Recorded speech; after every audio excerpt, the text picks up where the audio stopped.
Hi y'all, welcome to my shop and to another Four Ways collaboration video where myself, Richard Raffin, Tomislav Tomasech, and Sam Angelo each take on the same project, putting their own spin on it. This month's collaboration project is a bowl with an embellishment. So, exactly what is an embellishment? Well, one dictionary definition says an embellishment is a decorative detail or feature added to make something more attractive. Synonyms include adornment, frill, or doodad. Today I'm going to return this Bradford pear bowl that was rough turned 3 years ago, and I'm going to embellish it using the Sorby spiraling and texturing system.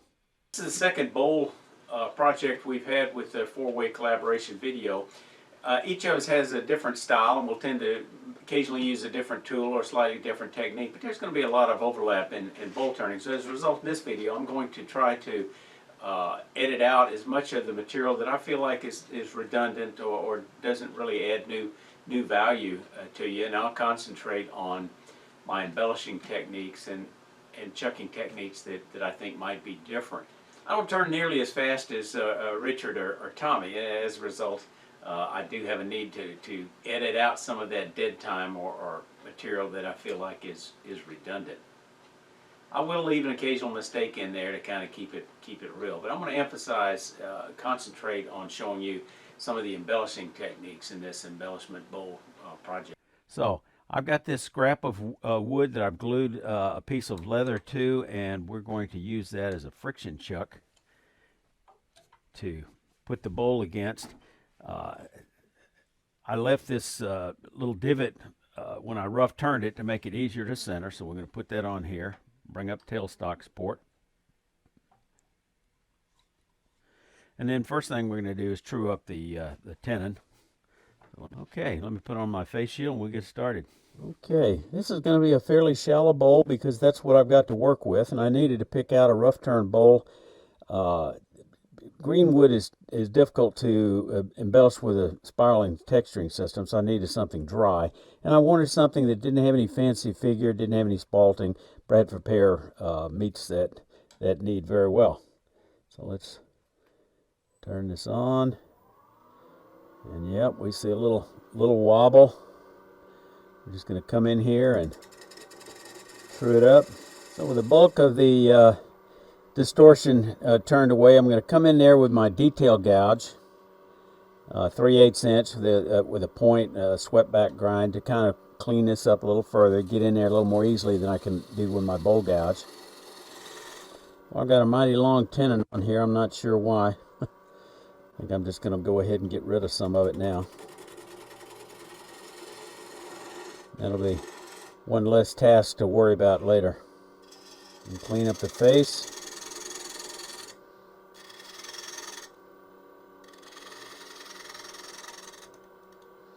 Okay, now I'm going to go ahead and do a little bit on the outside. Just a tool rest for a little smaller gouge.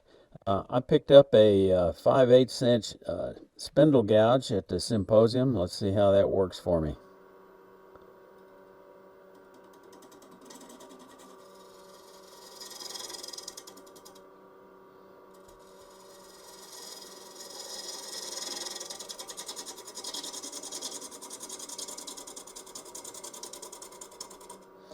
Get the speed up a little bit. It's not a real big bowl, so I can get this thing turned up a little bit.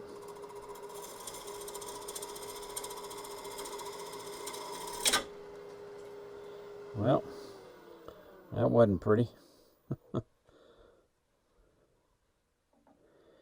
And I lost the bevel control because the tailstock is in the way. Let me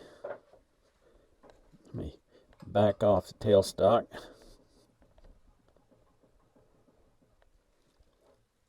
Maybe I can get in there a little more easily. Let's see. Still gonna have a problem. I'm gonna switch back to a 40/40 bowl gouge and clean this horrendous mess that I've made this corkscrew. Let me show you just, yeah, you can see how bad it was.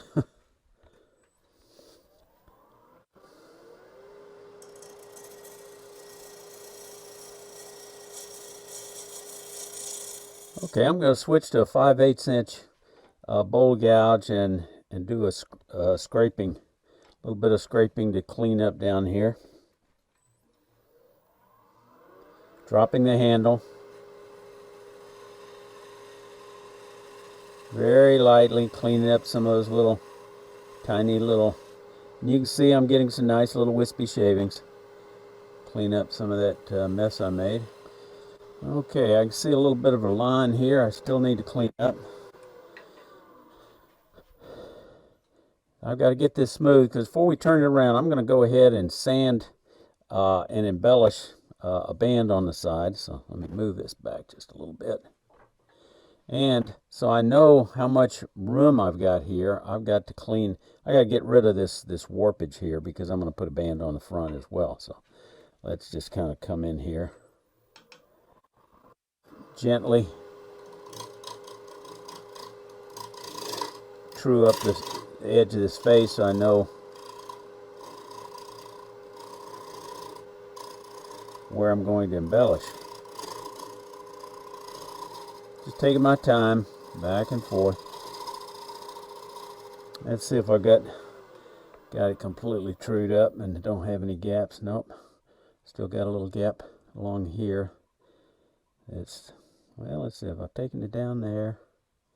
Yeah, I've still got to, I'm not touching it here, so I've got to go down a little bit further.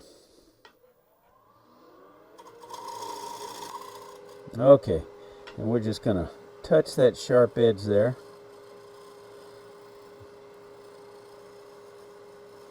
Because that's a sharp edge. Okay. And still got a few little ripples I need to get rid of here. Let me get my recently DIY shear scraper and see if I can't clean this up.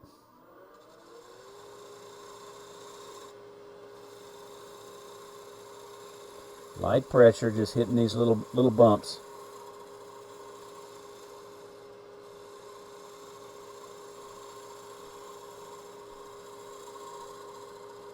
Okay, still got a little spot here and here I need to work on just a little bit of spot right there. And still got a burr.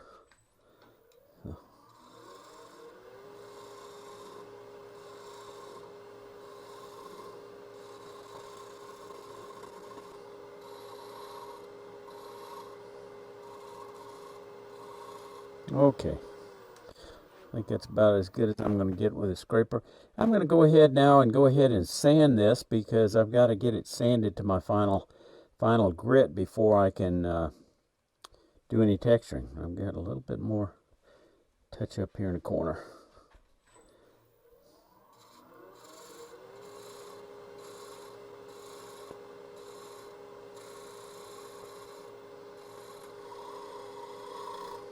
Okay. All right, I'm going to sand now. Okay, I'm going to start at 120 grit. I'm going to put just a little bit of sanding lubricant of mineral oil and beeswax on here to keep it running cool, make it the grit last longer, but mostly to trap the fine grit so that it'll reduce the grit getting to my lungs. All right, so I'm going to turn the speed back and sand away. And I just do the turner's dance with the grinder, almost as if it were a gouge, just holding it my elbows in. I just want you to be able to see the movement where I've got my elbows locked in and just move my body, get that nice control.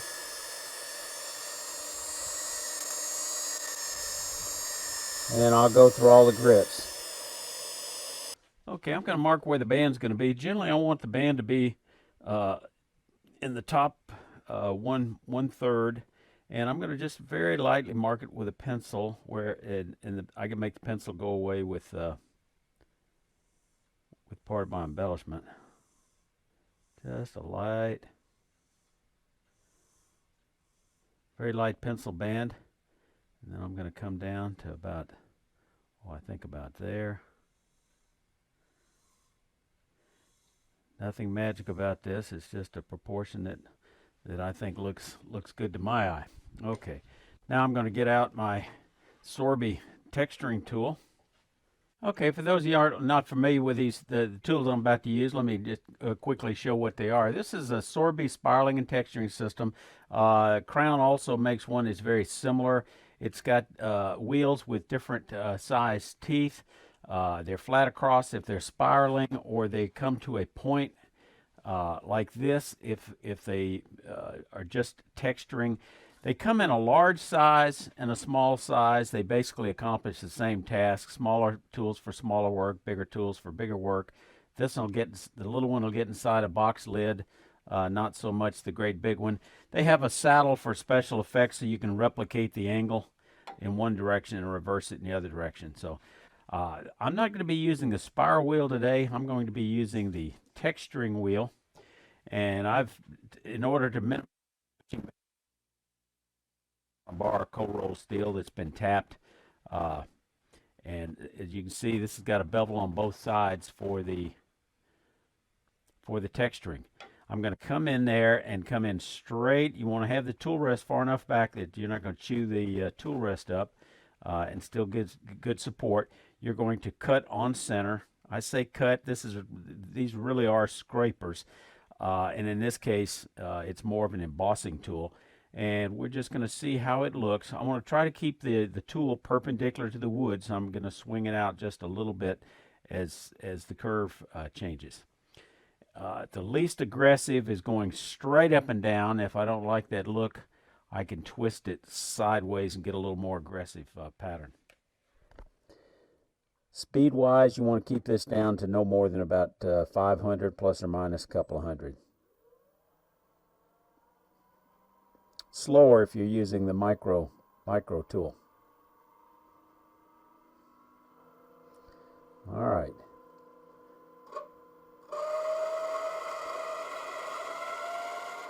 Now I'm going to bring it up so the pattern doesn't completely repeat itself.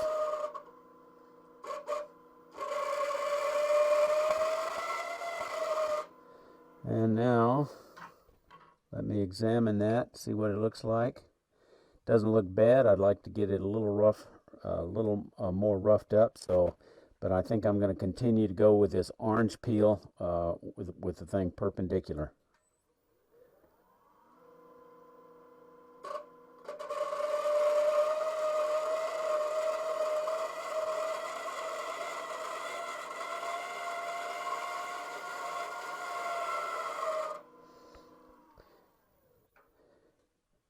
Okay, and I like that texture. I think that looks good.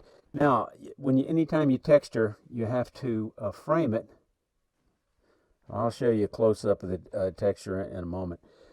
So I'm going to frame this by just putting a tiny little V-groove on each side. And I'm going to do that with my homemade point tool. We're just going to come in perpendicular to the wood, right on that pencil line, make it go away. We're going to get the speed up a little bit more than what I was texturing at. And just slowly just make that pencil line go away.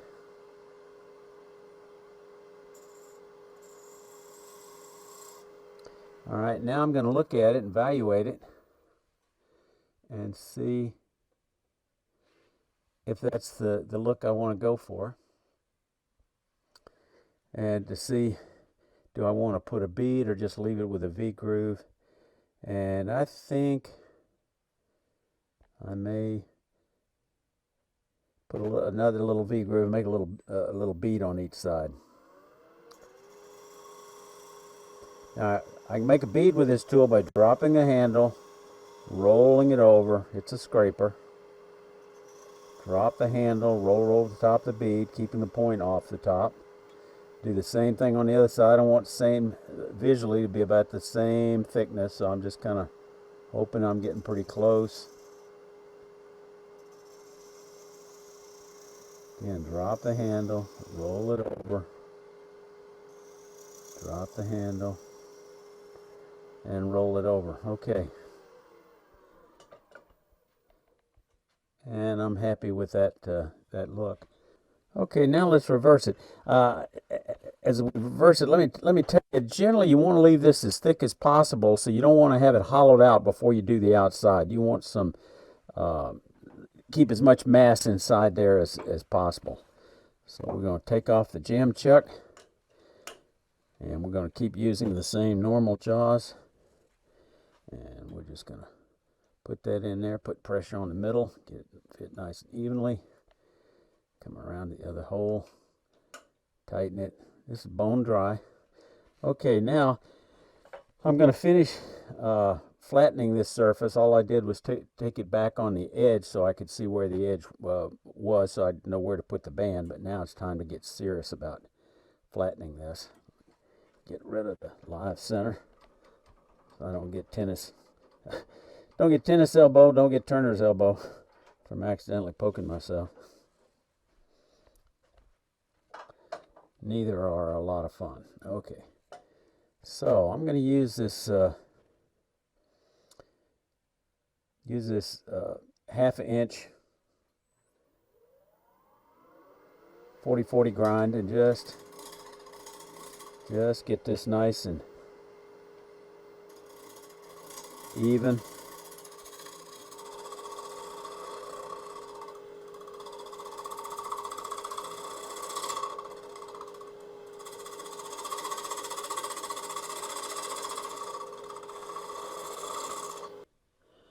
Got it almost flat except for right here, and I'm not sure whether that's going in or coming out.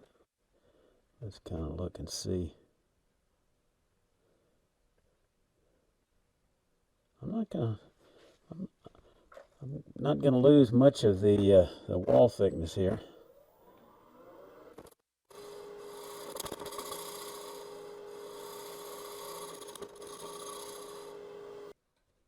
I have this one little area right here that I need to true up.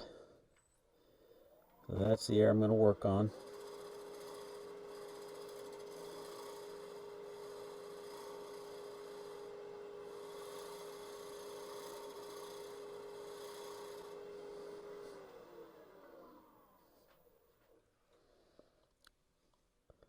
And I just about got it, I think. Okay, so now let's do the pencil test to see exactly where that, how wide that rim is going to be. Find a pencil here.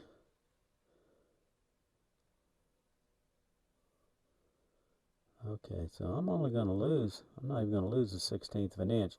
And I want a fairly wide band to texture and that I can undercut for nice shadow lines. So, okay. So meanwhile, before I hollow the whole thing out, I want to just come in there and true up right there at the rim, because I want to leave as much mass as possible so when I work on this, it's not going to chatter or vibrate on me. Bringing the tool all the way out, so I come in straight in, perpendicular.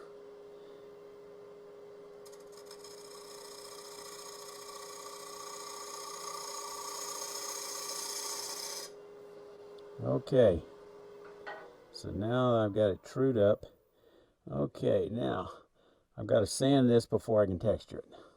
So let's do that and I'll come back. Okay, this is going to go away as I hollow it out. So this is the band that I've got to deal with right there. So I'm going to go ahead and mark exactly where I want that texturing to fall because I don't want it to get away from me. So we're going to come in maybe 1/8 of an inch. That looks good there. And we want the same thing on the other side.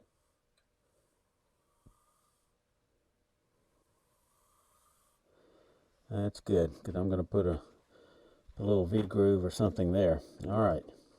Now I'm going to use the micro system just to show you that it'll work, and I'm using one by Crown.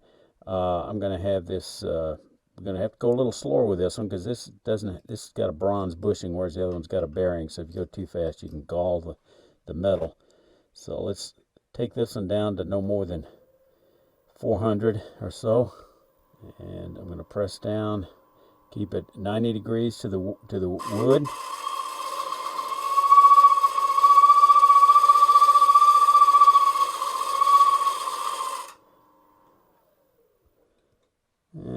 see how that looks. I kind of like that pattern. I'm not sure that I want to do too much more with it.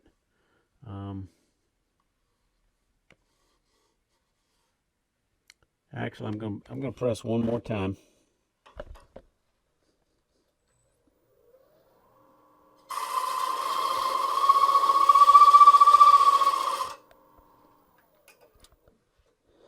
Get rid of little technical term, these little frizzies. I'm going to use an abrasive pad, just a green Scotch-Brite, and just get rid of those frizzies, kind of burnish the surface. I could probably do the thing with the shadings, but it'll leave it for me.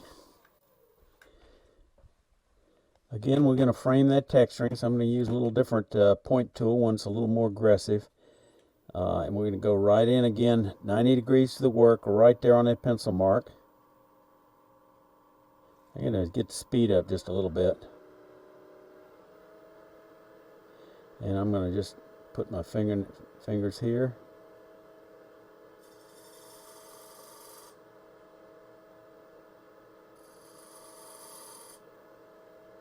Well, got to tighten that up. Let's see if I got it deep enough.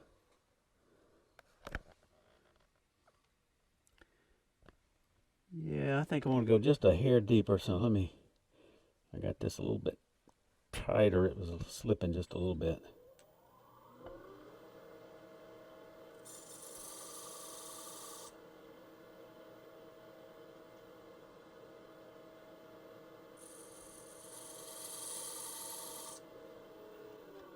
And again, we use that abrasive pad to burnish it a little bit. Now, the nature of by penetrating the wood grain on the side, get some end grain, the texture is going to darken wherever you got a texture when you put finish on it, and I'll wind up using some Minwax antique oil. All right, now it's time for me to come back under here, get a shadow line, and hollow it out. Let me see how thick I can make this. Depth gauge here, put it against the edge, and I can kind of look down, and it's not even to that first. So I've got, oh gosh, almost an inch I can come down. Okay. All right, I'm going to go back to that 1/2 inch 40/40 grind.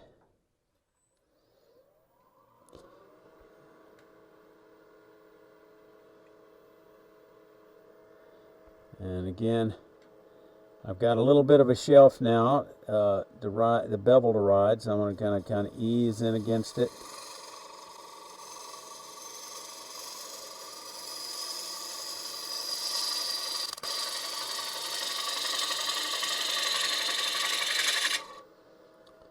Let's see if that's okay. I think I want to go just a little bit deeper back here. I'll swing the handle out a little bit more.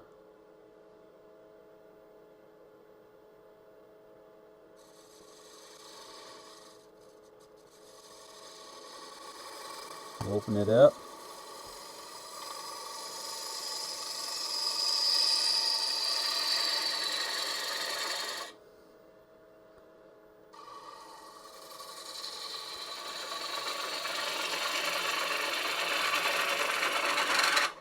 Fighting end grain all the way. Got some cleanup work to do inside there. Let me see the best way to do that. I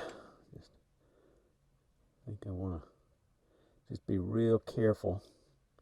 I can come back in there with a scraper. On the other hand, let me think about this a little bit. Maybe, do I want that sharp edge, or I want to roll it over into a bead? I think I'm going to leave the sharp edge, sharp shadow line.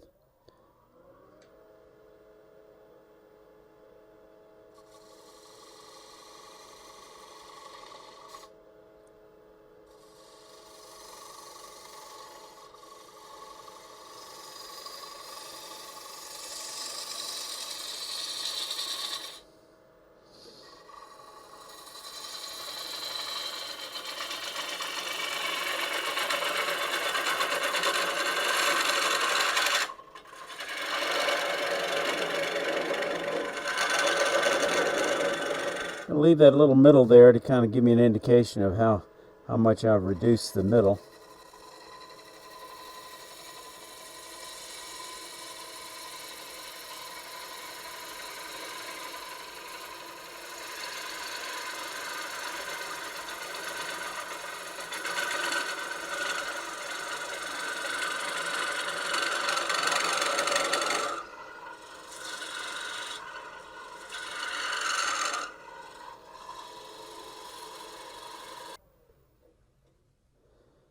I like the shape. Don't really feel too many ripples, except right here in the middle. So let's get after that with a scraper. I'm going to refresh the burr on this scraper, just kind of rub the burr off. And then I'm going to use this carbide rod, burnishing rod, to reestablish it about a 3-degree angle. And raise the tool rest just a little bit.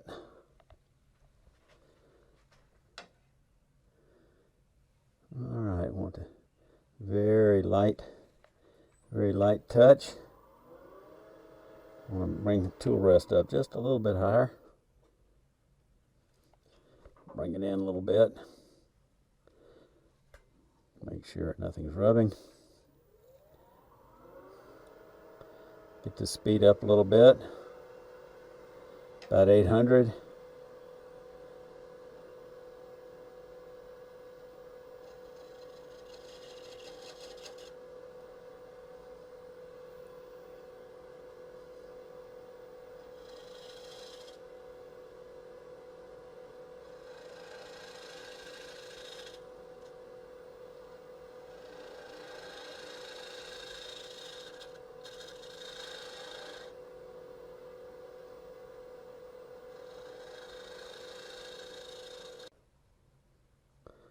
Just a little bit of a ridge right there. I'm going to switch from a conventional to a negative rake, because it gives me a little more confidence, because it is less aggressive when you hold it flat. That's just a little easier for me to maneuver.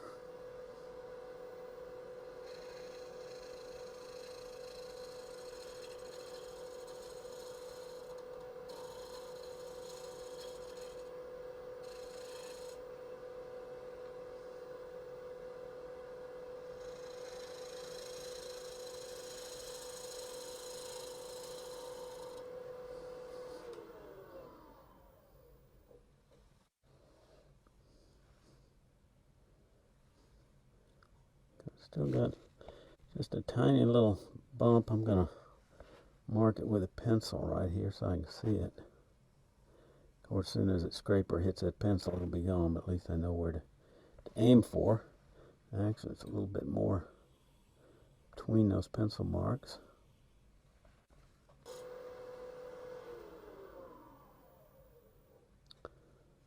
And I'm happy with that. Nothing sanding can't take care of. All right, power sanding.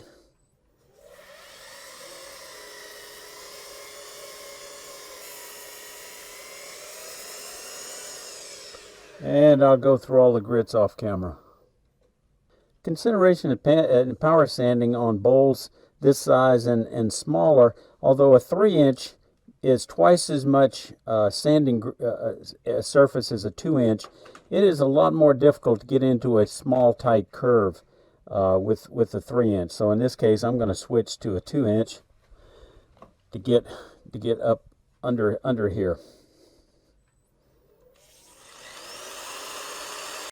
I'll typically buff the outside of bowls. The inside of bowls depends on the size. Smaller bowls I don't normally buff, so in this case I'm going to use an abrasive paste to get rid of any micro scratches that buffing would normally take care of, but I find for smaller pieces this is easier than breaking out the Beal buff.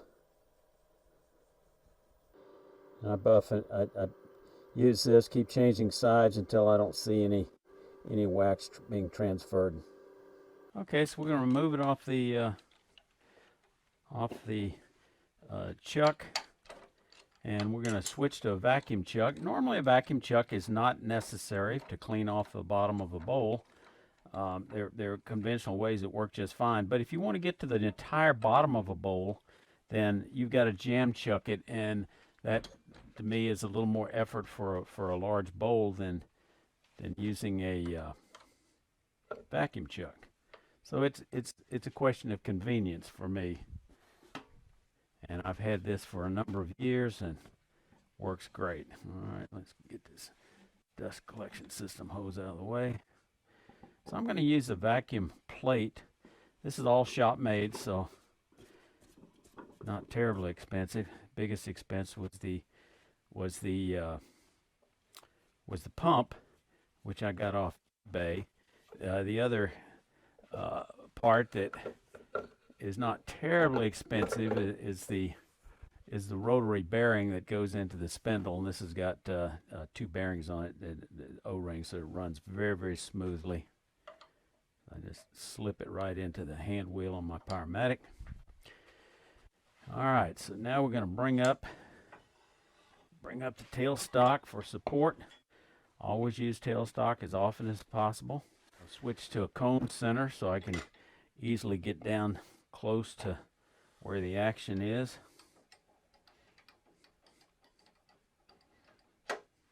And still got that divot. So we're just going to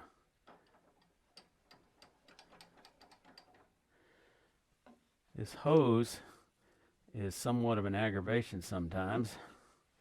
It's in the way it's fastened, it doesn't make it easy to get in here. But I can crank out the quill a little bit. Okay. I've got it in place. Bring up the tailstock. I won't need the vacuum chuck until time comes to put a little decoration in the bottom. But until then, I'm still going to use the vacuum chuck. Turn it on.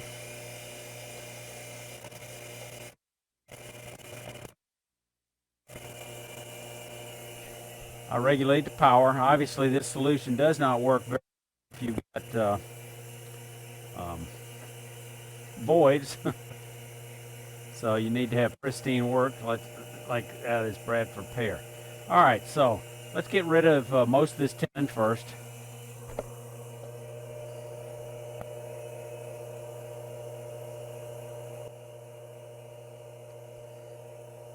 I generally don't go much more than about 600 when I'm using a vacuum chuck. So we're just going to come in straight in.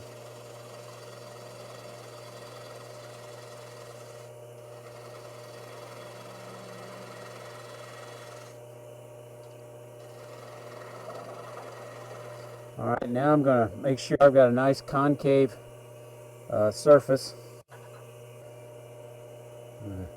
Come in and just slightly concave it so it won't rock.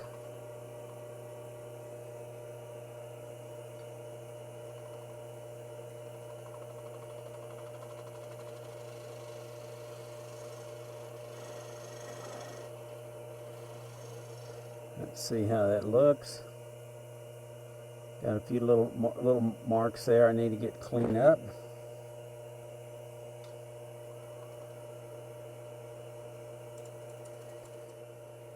I try to do as much work as I can with tailstock support, so I'm going to just go ahead and sand this. And I examine it for tool marks, see how bad they are, if I've got any that can't be sanded out, and which looks like I've still got a few more, so sometimes I'll come in there with a negative rake scraper. But in this case, I think I can probably come across here with a shear scraper.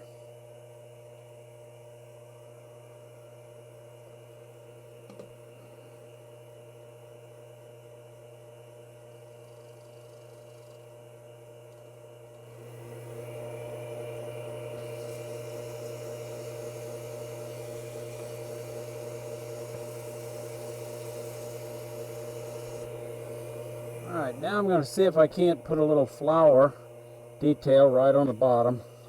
Just so when they turn it over, they'll get a little something extra. I'm going to have this turn 45 degrees, and we're going to come straight in.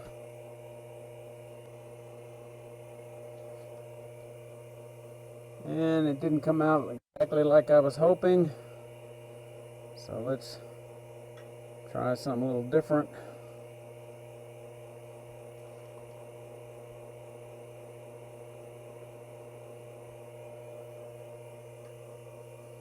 And that looks a little nicer. I'll show you a close-up in a moment. So now we gotta decorate, frame it a little bit. And then we're gonna put a little groove out here. Maybe one more.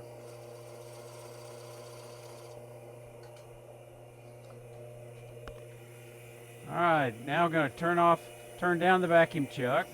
I turned it down. I have a difficult time trying to dislodge it, but if I turn it off,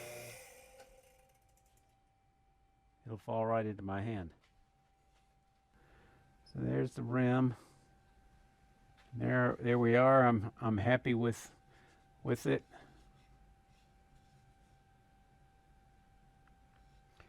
Gonna put a couple of, I'm gonna sign my name on the back and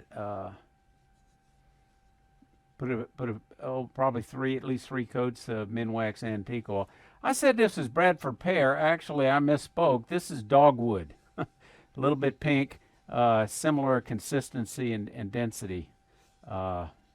Still a great wood for texturing because it can be somewhat bland. So the texture doesn't fight with the natural grain or spalting or other features of the wood. These collaboration videos have been an awful lot of fun. This is number 5. You'll find links under the description to the other 3 members' videos. And just remember, y'all stay safe. Come on back here.